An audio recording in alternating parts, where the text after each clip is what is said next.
ഒന്നാം Pinarayi government masala bond ഇറക്കുന്ന സമയത്ത് അന്ന് പ്രതിപക്ഷം പറഞ്ഞ മുഴുവൻ കാര്യങ്ങളും ഇന്ന് ശരിയാണെന്ന് തെളിഞ്ഞിരിക്കുക. ഈ മസാല ബോണ്ട് ഇറക്കുന്നത് ഒരു വലിയ കൊള്ളയാണെന്നും സംസ്ഥാന താല്പര്യത്തിന് വിരുദ്ധമാണെന്നും സംസ്ഥാനത്തെ വൻ സാമ്പത്തിക പ്രതിസന്ധിയിലേക്കും കടക്കണിയിലേക്കും ഇത് എത്തിക്കുമെന്നും അന്ന് ഞങ്ങൾ പറഞ്ഞത് പൂർണ്ണമായും ശരിവെക്കുന്ന വിവരങ്ങളാണ് ഇപ്പോൾ പുറത്തു വന്നുകൊണ്ടിരിക്കുന്നത്. ഇന്ന് പുറത്തു വരുന്ന വിവരങ്ങളെല്ലാം അന്ന് അക്കമിട്ട് ഞാൻ പറഞ്ഞ കാര്യങ്ങൾ തന്നെയാണ്. 9.72% എന്നത് കൊള്ള പലിശയാണ്. അന്താരാഷ്ട്ര മാർക്കറ്റിൽ നിന്ന് 9.72% പലിശയ്ക്ക് 2150 കോടി രൂപയാണ് കിഫ്ബി മസാല ബോണ്ടിലൂടെ സമാഹരിച്ചത്. എന്നിട്ട് ചെയ്തത് എന്താണ്? ഇത്രയും വലിയ തുകയ്ക്ക്, ഇത്രയും വലിയ പലിശയ്ക്ക് തുക വാങ്ങിയ ശേഷം 6.5% എന്ന കുറഞ്ഞ പലിശയ്ക്ക് കേരളത്തിലെ ന്യൂ ജനറേഷൻ ബാങ്കുകളിൽ നിക്ഷേപിക്കുകയാണ് ഗവൺമെന്റ് ചെയ്തത്. അപ്പോൾ കേരളത്തിലെ സാമ്പത്തിക രംഗത്തെ വിനാശകരമായ കടക്കെണിയിലേക്ക് എത്തിച്ചതിന്റെ ഒരു വലിയ ഉദാഹരണമാണിത്.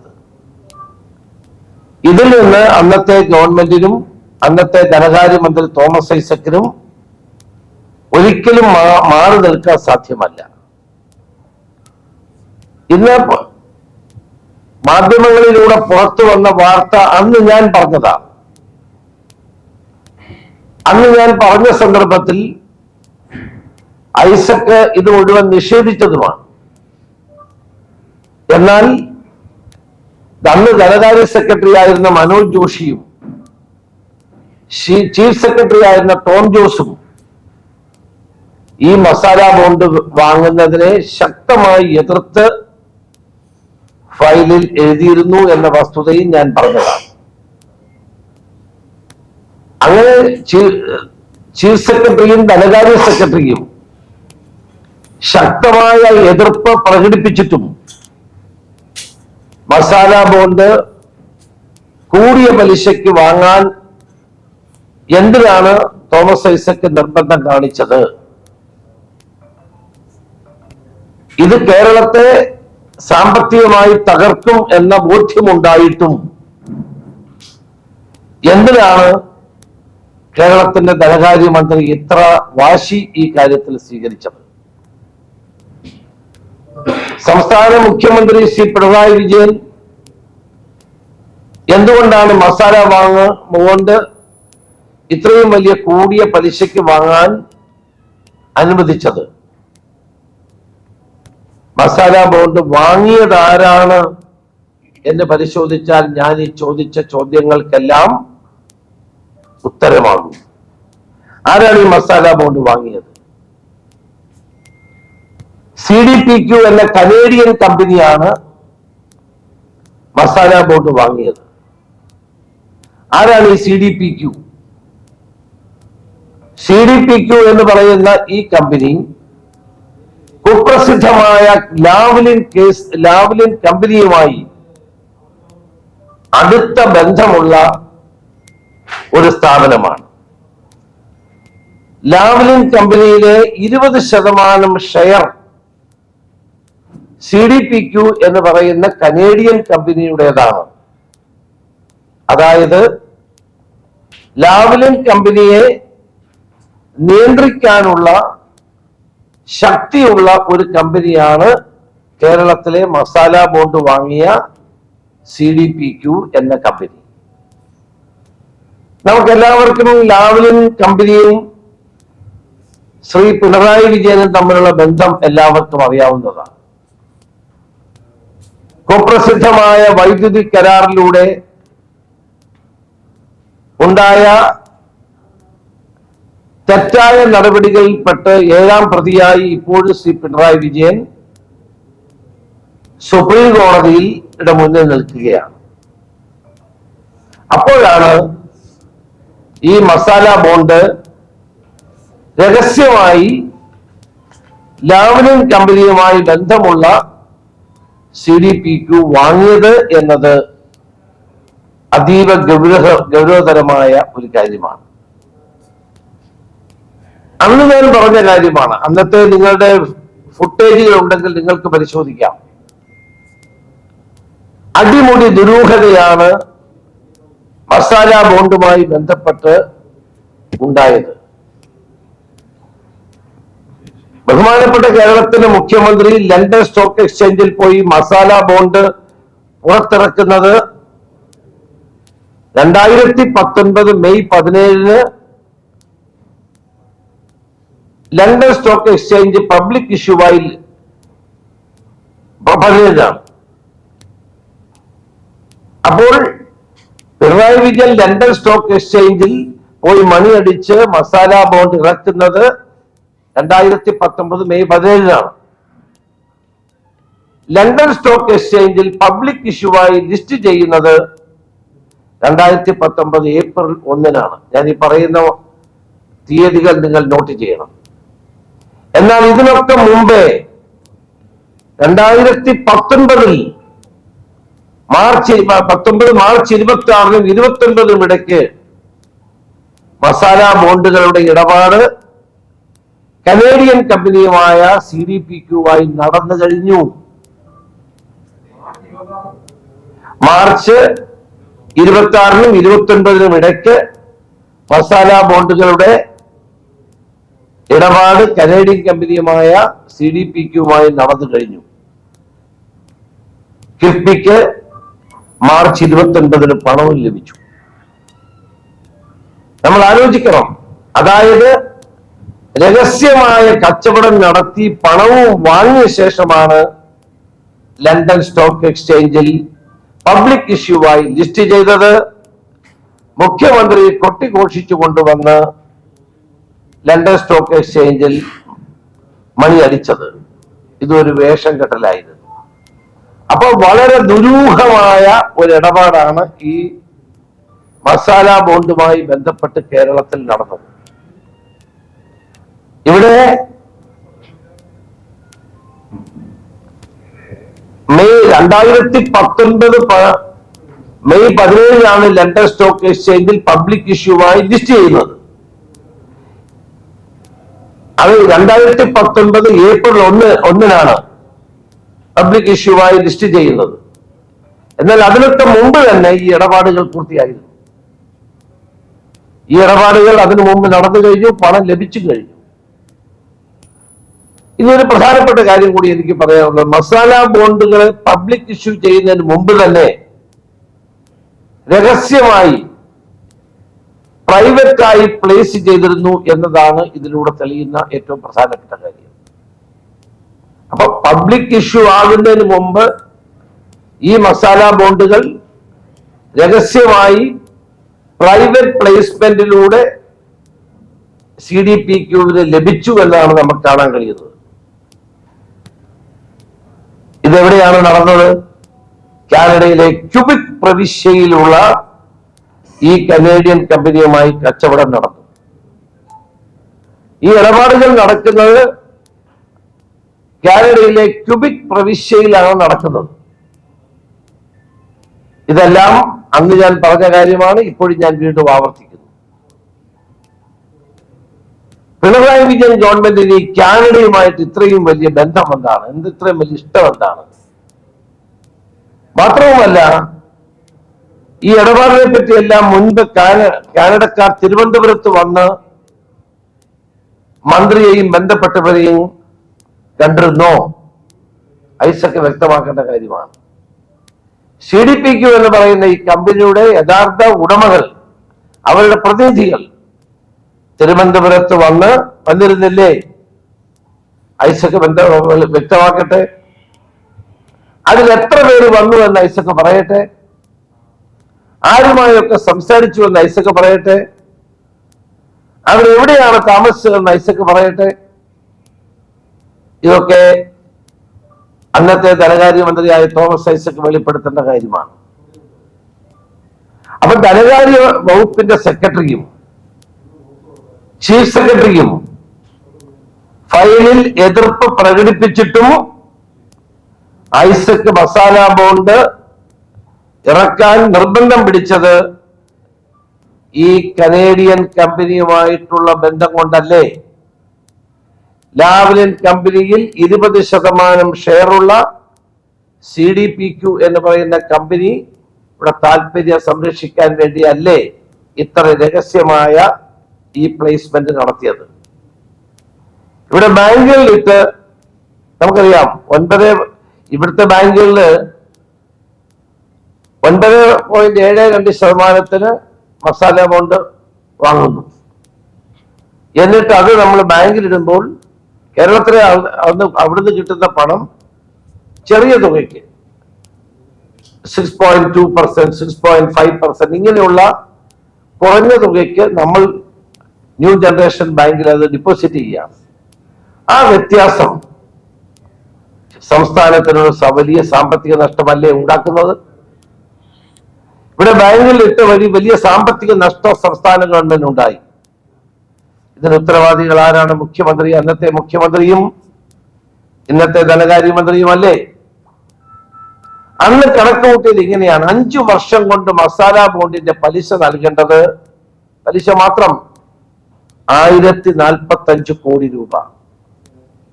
അതായത് മുതലിന്റെ പകുതിയോളം പലിശ, ആകെ പലിശ അടക്കം നൽകേണ്ടി വരുന്നത് 3195 കോടി. ബോണ്ട് വിൽപ്പനയുമായി ഉണ്ടായ ബാങ്ക് ഫീസ് അടക്കമുള്ള മറ്റു ചെലവുകൾക്ക് 2.29 കോടി. ഇതിനകം എത്ര രൂപ ഈ CDPQ എന്ന് പറയുന്ന കമ്പനിക്ക് തിരികെ കൊടുത്തു എന്ന് ഇവർ വ്യക്തമാക്കണം. കൊള്ളപ്പലിശക്കാണ് CDPQ മസാല ബോണ്ട് വാങ്ങിയത്. അതായത് സാധാരണ അന്തർദേശീയ തലത്തിൽ മസാല ബോണ്ടുകളുടെ പലിശ 8.5% ആണ്. 8.5% സാധാരണഗതിയിൽ അന്തർദേശീയ തലത്തിൽ മസാല ബോണ്ടിന്റെ പലിശ. ഇപ്പൊ ഇന്ത്യയിൽ തന്നെ ധാരാളം കമ്പനികൾ ഈ മസാല ബോണ്ട് ഇറക്കിയത് എങ്ങനെയാണെന്ന് നോക്കാം. HDFC ഇറക്കിയത് 6.8%, NTPC ഇറക്കിയത് 7.4%, നാഷണൽ ഹൈവേ അതോറിറ്റി ഇറക്കിയത് 7.3% പലിശയ്ക്ക്. കിഫ്ബി മാത്രമാണ് സമീപകാല ഇന്ത്യൻ ചരിത്രത്തിൽ 9.73% ഇതിനേക്കാളൊക്കെ കുറഞ്ഞ നിരക്കിന് ബാങ്ക് വായ്പ ലഭ്യമായ ഒരു കാലഘട്ടത്തിലാണ് ഇത് ചെയ്യുന്നത്. നോക്കണം. ഉദാഹരണം, കൊച്ചി മെട്രോ, അതിന് നമ്മൾ എടുത്തത് 3.5% പലിശയ്ക്കാണ്.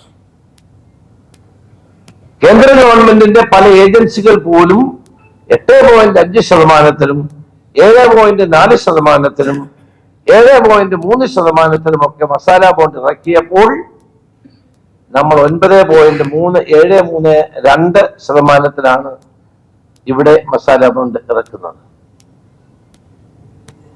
അപ്പോൾ കൂടിയ പലിശക്കാണ് നമ്മളിവിടെ വിൽക്കുന്നത്.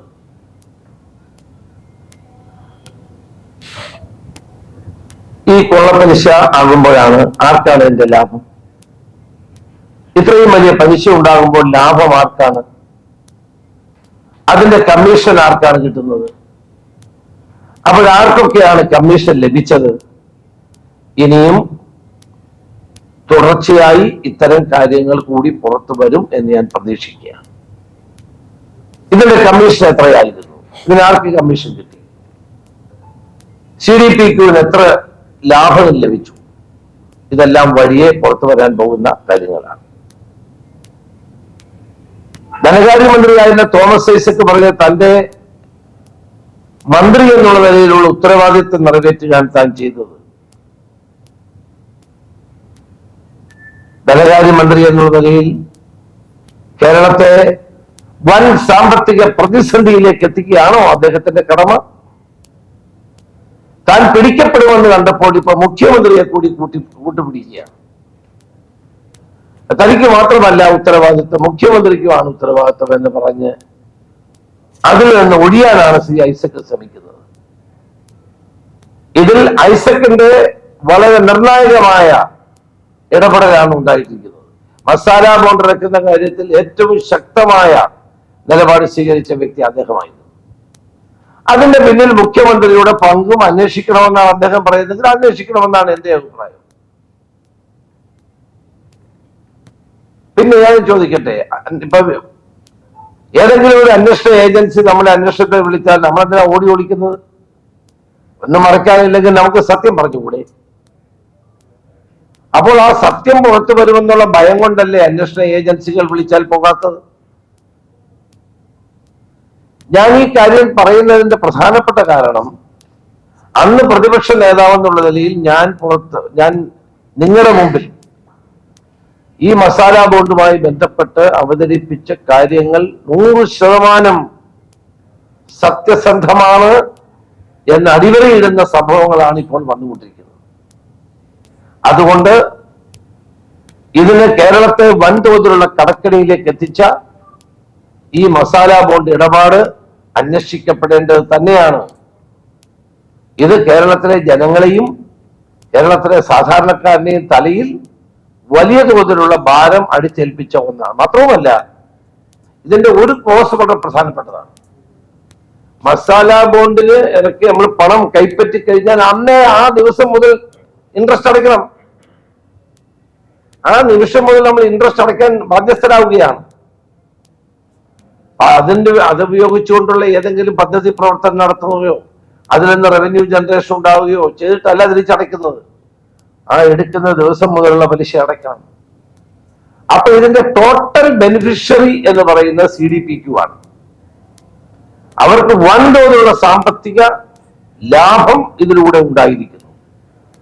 ഇങ്ങനെ അവർക്ക് വലിയ തോതിലുള്ള ഒരു ആനുകൂല്യം കൊടുത്തതിന്റെ പിന്നിൽ അദൃശ്യ കരങ്ങളുണ്ട്, വൻതോതിലുള്ള കമ്മീഷനുണ്ട്, വൻതോതിലുള്ള അഴിമതിയുണ്ട്, കൊള്ളയുണ്ട് എന്നതുകൊണ്ടാണ് അന്വേഷണത്തെ ധനകാര്യമന്ത്രി ഭയപ്പെടുന്നത് എന്നാണ് എന്റെ സംശയം. ഞാൻ ആദ്യം പറയുന്നതല്ല, ഞാൻ നേരത്തെ പറഞ്ഞിട്ടുള്ള കാര്യമാണ്. അന്ന് ഞാൻ ഇതൊക്കെ പറഞ്ഞപ്പോൾ കേരളത്തെ രക്ഷിക്കാൻ വേണ്ടി ഞങ്ങൾ എടുക്കുന്ന കിഫ്ബിക്ക് വേണ്ടി നടത്തുന്ന സാമ്പത്തിക സ്രോതസ്സുകൾ കണ്ടെത്താനുള്ള ശ്രമത്തിന്റെ ഭാഗമാണെന്നാണ് പറഞ്ഞത്. ഇന്ന് ഇപ്പൊ എല്ലാവർക്കും ബോധ്യപ്പെട്ടു. ധനകാര്യ സെക്രട്ടറിയും ചീഫ് സെക്രട്ടറിയും എല്ലാം എതിർത്തിട്ടും ലാവലിൻ കമ്പനിക്ക് 20% ഷെയറുള്ള CDPQ എന്ന കമ്പനിക്ക് ക്യൂബിക് പ്രവിശ്യയിൽ വെച്ച് തന്നെ ഓൾറെഡി അവർക്ക് പ്രൈവറ്റായി ഇത് പ്രൈവറ്റായി അവർക്ക് വിറ്റിട്ട് പിന്നീട് പോയി ലണ്ടൻ സ്റ്റോക്ക് എക്സ്ചേഞ്ചിൽ ലിസ്റ്റ് ചെയ്യുന്ന ഏറ്റവും വലിയ കാപട്യമാണ് ഇവിടെ നടന്നത്. അതുകൊണ്ട് ഇതിന്റെ അന്വേഷണം അനിവാര്യമാണ് എന്ന് തന്നെ ഞാൻ വിശ്വസിക്കുന്നു. കനേഡിയൻ കമ്പനി ലാവലിനൊക്കെ കണക്ട് ചെയ്താണ് പറയുന്നത്. അപ്പം അങ്ങനെയുള്ളപ്പോ ഈ തോമസ് ഐസക്കിന്റെ മാത്രം ഒരു താല്പര്യമായിട്ടാണ് വരുന്നത്. അത് പറഞ്ഞതിപ്പം തോമസ് ഐസക്ക് പറയുവാണെങ്കിൽ മുഖ്യമന്ത്രിയെ ചോദ്യം ചെയ്യട്ടെ എന്നുള്ളതാണ്. അല്ലാതെ മുഖ്യമന്ത്രിക്ക് ബന്ധമുള്ള ആ രീതിയിലാണോ? മുഖ്യമന്ത്രിക്കും ധനകാര്യമന്ത്രിക്കും രണ്ടുപേർക്കും ഉത്തരവാദിത്തമുണ്ട്, ഒരു സംശയവും. I am not sparing anybody.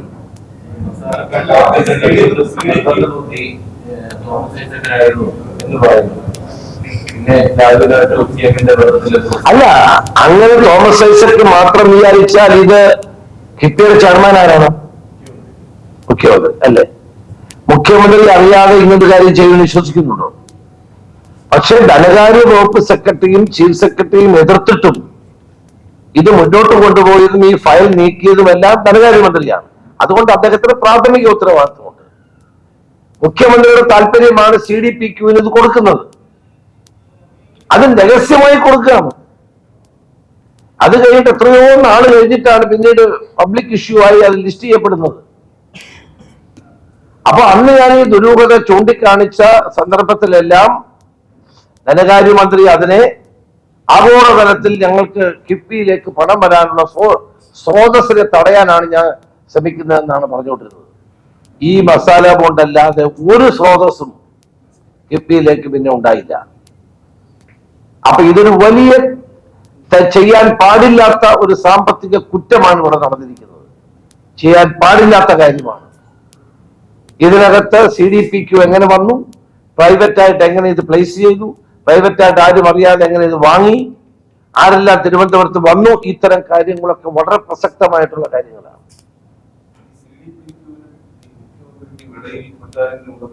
അതല്ല, ഇവിടെ ആരും വന്നിരുന്നല്ലോ ആളുകള്. ഞാൻ അന്ന് വന്നിരുന്ന ആളുകളുടെ പേര്, ഒരാളുടെ പേര് തെറ്റിപ്പോയത് ദേശാഭിമാനി എന്ത് ബഹളം ഉണ്ടാക്കി. വന്ന ആളുകളുടെ പേര് ഞാനൊന്ന് പറഞ്ഞത്, അതുകൊണ്ടാണ് ഞാനിപ്പോ പേര് പറയാനുള്ളത്. ഒരു പേര് തെറ്റിപ്പോയി അന്ന് ഞാൻ പറഞ്ഞത്. അതിനെന്ത് ബഹളമായിരുന്നു? അവരെവിടെ താമസിച്ചതെന്ന് എനിക്കറിയാം. അവര് ഗവൺമെന്റ് പറയട്ടെ, അവരാരെയൊക്കെ കണ്ടു, ഐസക്ക് വെളിപ്പെടുത്തട്ടെ. വളരെ ഗുരുതരമായ ഒരു കാര്യമാണ് ഈ മസാല ബോണ്ടിലൂടെ ഉണ്ടായിരിക്കുന്നത്. അത് കേരളത്തെ എത്തിച്ചിരിക്കുന്നത് വൻതോതിലുള്ള സാമ്പത്തിക തകർച്ചയിലേക്കും അതോടൊപ്പം തന്നെ ബുദ്ധിമുട്ടിലേക്കുമാണ്. 9.72% മസാല ബോണ്ട് വാങ്ങാതെ 3.5% നമ്മുടെ നാട്ടിൽ തന്നെ, അല്ലെങ്കിൽ പൊതുമേഖലയിൽ നിന്ന് നമുക്ക് വേണമെങ്കിൽ ബാങ്കുകളിൽ നിന്ന് തന്നെ നമുക്ക് വായ്പ ലഭിക്കുമായിരുന്നില്ലേ? ഇത്രയും വലിയ കൊള്ളപ്പലിശ. അതാണ് ഞാൻ ചില ഉദാഹരണങ്ങൾ പറഞ്ഞത്. നാഷണൽ ഹൈവേ അതോറിറ്റി വാങ്ങിയത് എത്ര ശതമാനം, സംസ്ഥാന രാജ്യത്തിന്റെ വിവിധ ഏജൻസികൾ വാങ്ങിയത് എത്ര ശതമാനം. അന്വേഷണത്തിലൂടെ പുറത്തു വരട്ടെ എന്ന് പറയുന്നത് അന്വേഷണം നടത്തുന്നത് ED-യാണ്. അപ്പം ED അന്വേഷണത്തിലൂടെ വസ്തുതകളൊക്കെ പുറത്തു വരുമെന്നും കൃത്യമായിട്ട് ഇതിലേക്ക് എത്തുമെന്നും ഒക്കെ ഞാൻ അങ്ങനെ ED അന്വേഷണത്തെ ഒന്നും ന്യായീകരിക്കുന്ന ഒരാളല്ല. സംസ്ഥാന ഗവൺമെന്റ് വേണേ ഒരു അന്വേഷണം നടത്തട്ടെ. ഒരു സംസ്ഥാന സർക്കാർ തന്നെ ഞാൻ ഈ ഉന്നയിച്ച ആരോപണങ്ങളുടെ പേരിൽ ഒരു അന്വേഷണം നടത്താൻ ഞാൻ അവരെ വെല്ലുവിളിക്കുന്നു. ED വേണ്ടല്ലോ, ED വേണമെന്ന് നമുക്ക് നിർബന്ധമൊന്നുമില്ല. നിഷ്പക്ഷവും നീതിപൂർവമായ സമഗ്രമായ ഒരു അന്വേഷണം ഇതിലൂടെ ഉണ്ടാകേണ്ടതാണ്.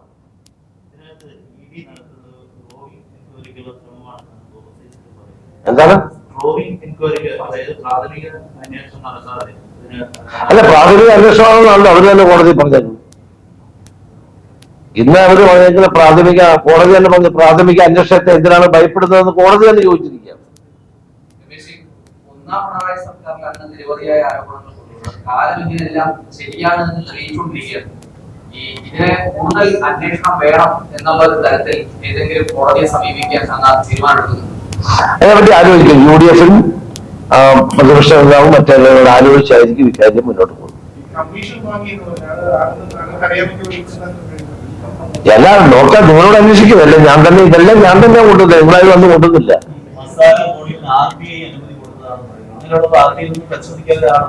അല്ല, അവര് ഇത്ര ശതമാനം പലിശയൊക്കെ നമ്മളല്ലേ തീരുമാനിക്കുന്നത്. എത്ര ശതമാനത്തിൽ വാങ്ങുന്നത് നമ്മുടെ കാര്യമല്ലേ. അവര് പ്രാഥമികമായി ഇത് ഇറക്കാനുള്ള അനുവാദം കൊടുത്തു എന്നാണ്.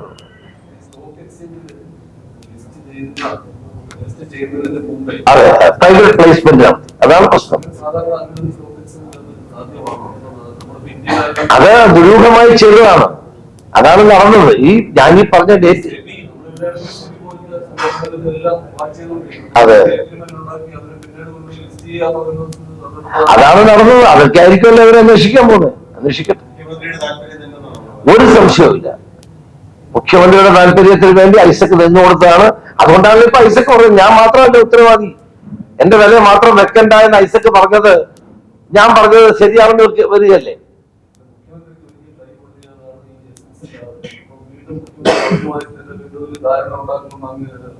അദ്ദേഹം സൂര്യനല്ലേ, അതുകൊണ്ട് പിന്നെ അദ്ദേഹത്തിന് എന്ത് ചെയ്യാം. സൂര്യനായതുകൊണ്ട് അദ്ദേഹത്തിന് അടുത്ത കാര്യം ചെല്ലാത്തത് കൊണ്ട് ഇതൊക്കെ സംഭവിക്കാം.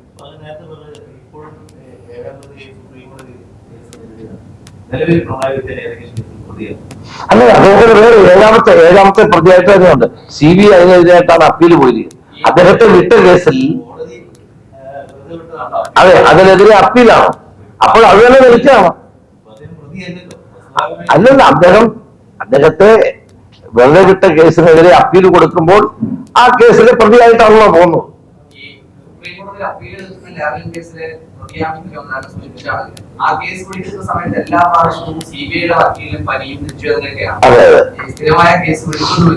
ഈ ED അന്വേഷണമോ അതുപോലെ ഈ തോമസ് ഐസക്കിന്റെ അന്വേഷണം എന്തെങ്കിലും വഴിയിൽ നിൽക്കും എന്നാണ് കരുതുന്നത്? തീർച്ചയായിട്ടും അത് നിൽക്കും. അതുകൊണ്ടാണ് കേന്ദ്രത്തിനെതിരെയുള്ള സമരം പോലും മാറ്റിവെച്ചത് അതിന്റെ ഫലമാണ്. കേന്ദ്ര ഗവൺമെന്റിനെതിരെ സമരം ചെയ്യാൻ തീരുമാനിച്ച ഇടതുമുന്നണി ഇപ്പോൾ സമരം വേണ്ടെന്ന് വെച്ചിരിക്കുകയാണ്. മസാല ബോണ്ടിന്റെ അന്വേഷണം കൂടുതൽ ശക്തമാകുന്നതോടുകൂടി കേന്ദ്ര ഗവൺമെന്റിനെതിരെയുള്ള അന്വേഷണം പോലും സമരം പോലും വേണ്ടെന്ന് വെച്ച് അവിടെ പൊതുയോഗം നടത്തുക. അവിടെ ജന്തർ മന്ദറിൽ ആരാ പൊതുയോഗം നടത്തുന്നത്? ജന്തർ മന്ദറിൽ സമരമല്ലേ നടത്തുന്നത്? ജന്തർ മന്ദറിൽ പോയിട്ടുള്ളവർക്കറിയാം അവിടെ സമരമാണ് നടക്കാറുള്ളത്. ഇവിടെ പൊതുയോഗം നടത്തുക. പൊതുയോഗം നടത്തും മൗലങ്കർ ഹാളിലോ അല്ലെങ്കിൽ വേറെ ഏതെങ്കിലും ഹാളിലോ ആണ് പൊതുയോഗം നടത്തുന്നത്.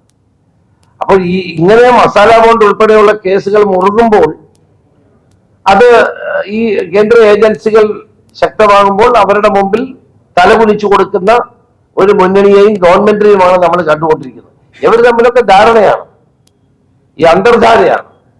അതുകൊണ്ടാണ് സമരം വേണ്ടെന്ന് വെച്ചത്.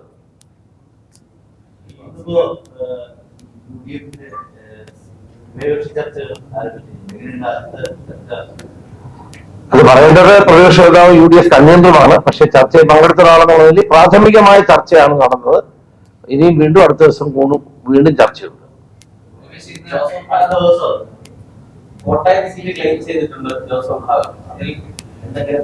അല്ല, പ്രാഥമികമായ ചർച്ച നടന്നു.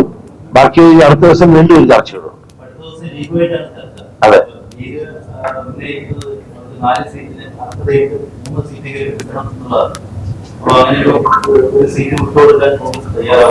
അതിനെപ്പറ്റി ചർച്ച വന്നില്ല. അവരോട് ചർച്ച ചെയ്യാൻ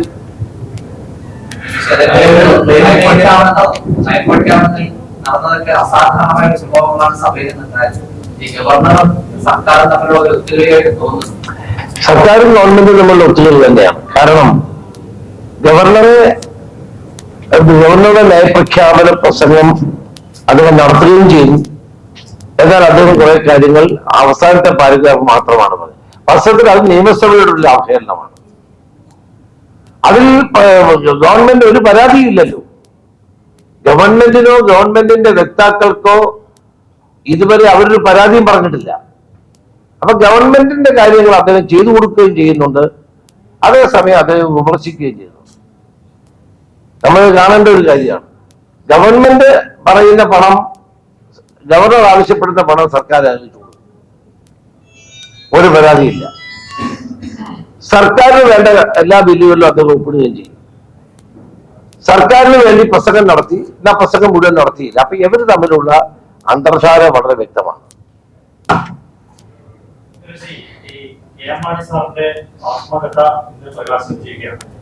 അതിൽ താങ്കൾക്കെതിരെ ചില പരാമർശങ്ങളുണ്ട്. ഈ ബാർക്കോഴ കേസിൽ വന്ന ഉടനെ വളരെ ത്വരിതഗതിയിൽ ഒരു അന്വേഷണത്തിൽ താങ്കൾ ഉത്തരവിട്ടു. താങ്കളെ മുഖ്യമന്ത്രിയാക്കാൻ ഒരു കോൺഗ്രസ് നേതാവ് KM സമീപിച്ചു. അതിന് വില കൽപ്പിച്ചില്ല. അതിനോടുള്ള പ്രതികാരമാണ് താങ്കൾ ചെയ്തത് തുടങ്ങിയ പരാമർശങ്ങളൊക്കെയാണ് അതിലുള്ളത്. എന്താണ് താങ്കളുടെ പ്രതികരണം? ഞാനൊരു പുസ്തകം എഴുതുന്നുണ്ട്, അത് വ്യക്തമാണ്. അത് നോക്കാം.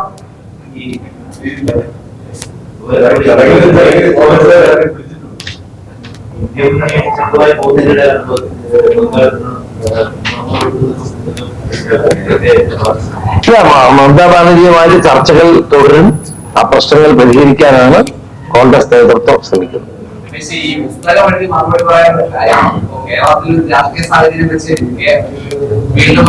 മാനസാർ ഇതൊന്നും പറഞ്ഞിരുന്നില്ല. ഇപ്പൊ അദ്ദേഹം പുസ്തകം ഇറക്കുന്നവർ. അപ്പൊ അത് ഞാനും പറഞ്ഞു ചെയ്യില്ല. എന്താ, ഞാൻ പുസ്തകം ഈ സംഭവം നടന്ന സമയത്ത് അങ്ങ് അമേരിക്കയിലായിരുന്നു.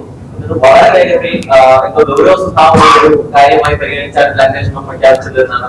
അടിയന്തരമായി വന്നില്ല. കാർത്തികേയനുമായിട്ടാണ് ഞാൻ പോയത്. അന്ന് സ്പീക്കറായിരുന്നല്ലോ. അപ്പൊ അദ്ദേഹത്തിന്റെ ചികിത്സ പൂർത്തിയായപ്പോ ഞാൻ വന്നു എന്നുള്ളതേ ഉള്ളൂ.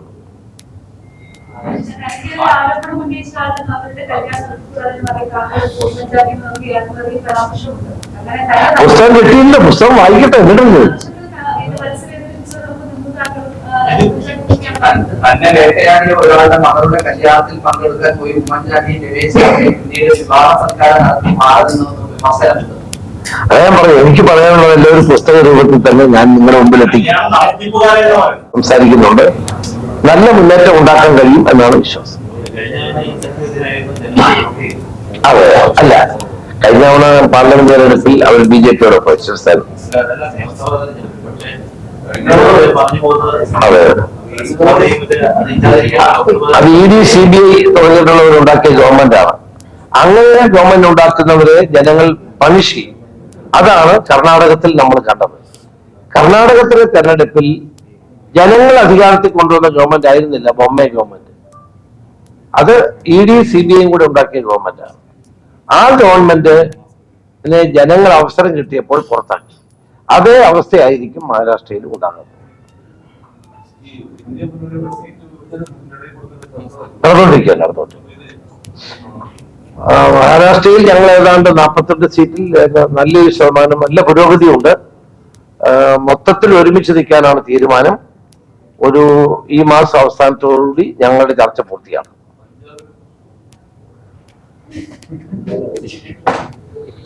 Thank you. നമ്മൾ കാണേണ്ട ഒരു കാര്യം, ഇന്ത്യ മുന്നണിക്കകത്ത് 10-38 കക്ഷികളുണ്ട്.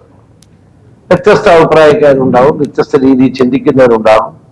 പക്ഷെ അവരെല്ലാവരെയും കൂടി അണിനിരത്തുമ്പോൾ ഉണ്ടാകുന്ന ചില സ്വാഭാവിക പ്രയാസങ്ങൾ മാത്രമേ ഉള്ളൂ. പക്ഷെ നരേന്ദ്രമോദി സർക്കാരിനെ താഴെയിറക്കാനും രാജ്യത്ത് ഒരു മതേതര ഗവൺമെന്റ് ഉണ്ടാക്കാനും വേണ്ടിയിട്ടുള്ള കാര്യത്തിൽ എല്ലാവരും ഒറ്റക്കെട്ടാണ്. അതുകൊണ്ട് ആ മുന്നണി എന്നുള്ള നിലയിൽ ഉണ്ടാകുന്ന പ്രശ്നങ്ങൾ പരിഹരിച്ചുകൊണ്ട് എല്ലാവരും ഒറ്റക്കെട്ടായി അണിനിരത്തി ഒരു പുതിയ മതേതര ഗവൺമെന്റ് രാജ്യത്ത് കൊണ്ടുവരാനുള്ള ശ്രമമാണ് ഇപ്പോൾ നടന്നുകൊണ്ടിരിക്കുന്നത്.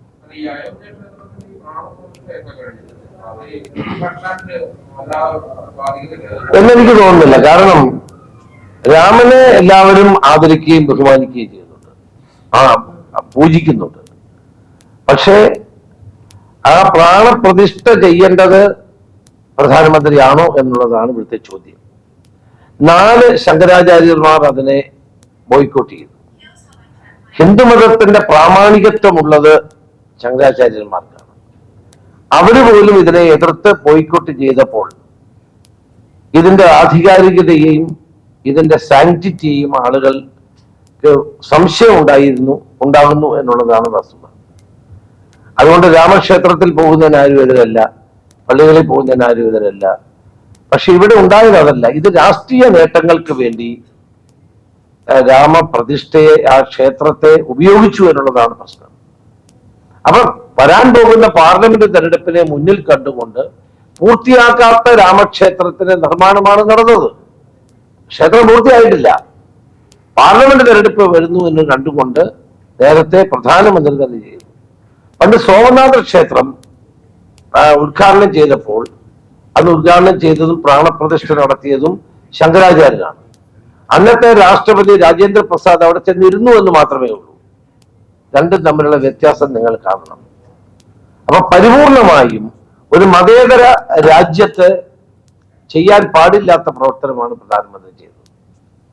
അത് രാഷ്ട്രീയ നേട്ടങ്ങൾക്ക് വേണ്ടിയാണെന്നുള്ള തിരിച്ചറിവ് ഇന്ത്യയിലെ ജനങ്ങൾക്ക് ഉണ്ടാകുന്നു എന്നത് ഏറ്റവും നല്ല ഒരു കാര്യമാണ്.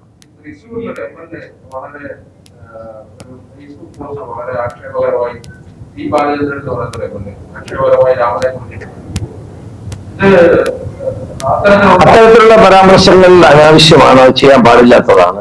അത് സമൂഹത്തിൽ പരസ്പര വിശ്വാസവും യോജിപ്പ് നഷ്ടപ്പെടുത്തുന്നതാണ്. അത് അദ്ദേഹം തന്നെ പിൻവലിച്ചു. നന്നായി. അദ്ദേഹത്തിന്റെ പാർട്ടി അദ്ദേഹത്തിന്റെ നിലപാട് തള്ളിപ്പറഞ്ഞു. അത് നല്ല കാര്യമാണ്.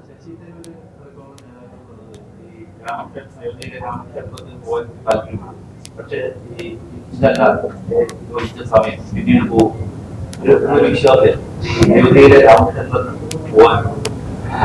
രാമക്ഷേത്രത്തിൽ ആര് പോകുന്നതിന് ഞങ്ങൾ കോൺഗ്രസ് പാർട്ടി എതിരല്ലല്ലോ. ഒരു ക്ഷേത്രത്തിൽ പോകുന്നതിനും ഒരു പള്ളിയിൽ പോകുന്നതിനും ഒരു ആരാധനാക്രമത്തിനും ഞങ്ങൾ ആരും എതിരല്ല. അതാണ് ഞാൻ പറഞ്ഞത്. അതിനെ രാഷ്ട്രീയവൽക്കരിച്ചവരാണ് നമ്മുടെ എതിർപ്പ്. അതിന് സുപ്രീം കോടതി വിധിയുടെ അടിസ്ഥാനത്തിലാണ് രാമക്ഷേത്രം നിർമ്മിച്ചത്. പക്ഷെ അവിടെ പ്രാണപ്രതിഷ്ഠ നടത്തേണ്ടത് ആരാണ്? അവിടെ വരാൻ പോകുന്ന പാർലമെന്റ് തെരഞ്ഞെടുപ്പിന് വേണ്ടി ഇത്തരം സന്ദർഭങ്ങളെ ദുരുപയോഗപ്പെടുത്തുന്ന നടപടിക്കാണ് ഞങ്ങളെതിരെ. ആരും പോകുന്നത് തെറ്റൊന്നുമില്ല. അത് സുപ്രീം കോടതിയുടെ വിധി വന്നു കഴിഞ്ഞല്ലോ. നമ്മുടെ രാജ്യത്തെ ഏറ്റവും വലിയ നിയമ കോടതി സുപ്രീം കോടതിയാണ്. സുപ്രീം കോടതി വിധി എല്ലാ പാർട്ടികളും അംഗീകരിച്ചതാണ്. അപ്പം അവിടെ ഉണ്ടായ നടപടിക്രമങ്ങളും പ്രവർത്തനങ്ങളും അത് കഴിഞ്ഞുള്ള പൊതുയോഗവും ഒക്കെ തെരഞ്ഞെടുപ്പ് പ്രവർത്തനത്തിന് വേണ്ടിയായിരുന്നു. അതുകൊണ്ടാണ് എല്ലാ രാഷ്ട്രീയ പാർട്ടികളും അതിനെ ശക്തമായി എതിർക്കുന്നത്. ക്ലാരിഫിക്കേഷൻ വേണ്ടി ചോദിക്കുകയാണ്. ഈ കെ.എം.മാണി ഫൗണ്ടേഷൻ ആണ് ഇപ്പോൾ പുസ്തകം അവരാണ് പുസ്തകം എടുക്കുന്നത്. അപ്പൊ കെ.എം.മാണി ജീവിച്ചിരുന്നപ്പോൾ തനിക്കെതിരെ ഒന്നും പറഞ്ഞിട്ടില്ലായിരുന്നു. അപ്പോൾ കെ.എം.മാണിയുടെ അഭിപ്രായമല്ല പുസ്തകത്തിലുള്ളതാണ്. അത് നിങ്ങളെ വ്യാഖ്യാനിക്കാം.